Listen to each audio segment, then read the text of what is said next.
استفاقت منطقة مولاي رشيد بمدينة الدار البيضاء صباح يوم الثلاثاء على وقع حادث مأساوي خلف صدمة كبيرة وسط الساكنة، بعدما عثر على شابة تعمل مستخدمة داخل وكالة لتحويل الأموال جثة هامدة في ظروف لا تزال يلفها الغموض وتخضع لتحقيقات أمنية معمقة.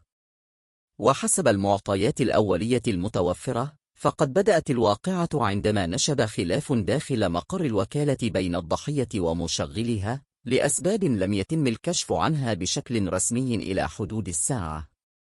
وتشير المصادر إلى أن الخلاف تطور داخل فضاء مغلق بعد إغلاق أبواب الوكالة، ما أثار حالة من الهلع داخل المكان.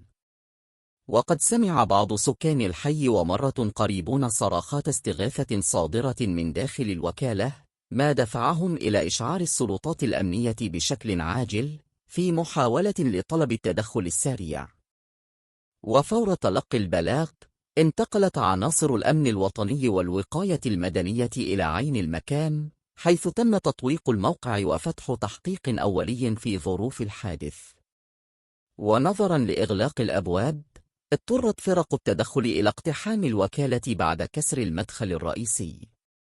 وبداخل المكان تم العثور على الشابة وقد فارقت الحياة، في حين وجد مشغلها في حالة إغماء أو غيبوبة بالقرب منها، ليتم نقله بشكل مستعجل إلى المستشفى لتلقي العلاجات الضرورية تحت مراقبة أمنية. الحادث استنفر مختلف المصالح الأمنية، بما في ذلك الشرطة العلمية والتقنية التي باشرت عمليات المعاينة الدقيقة لمسرح الواقعة، وجمع الأدلة والقرائن التي قد تساعد في كشف ملابسات هذه الجريمة وتحديد المسؤوليات الحقيقية. وبتعليمات من النيابة العامة المختصة، تم نقل جثمان الضحية إلى مستودع الأموات لإخضاعه للتشريح الطبي، في إطار البحث القضائي المفتوح الذي يهدف إلى كشف جميع تفاصيل وأسباب هذا الحادث المأساوي، في وقت تتواصل فيه التحريات بشكل مكثف.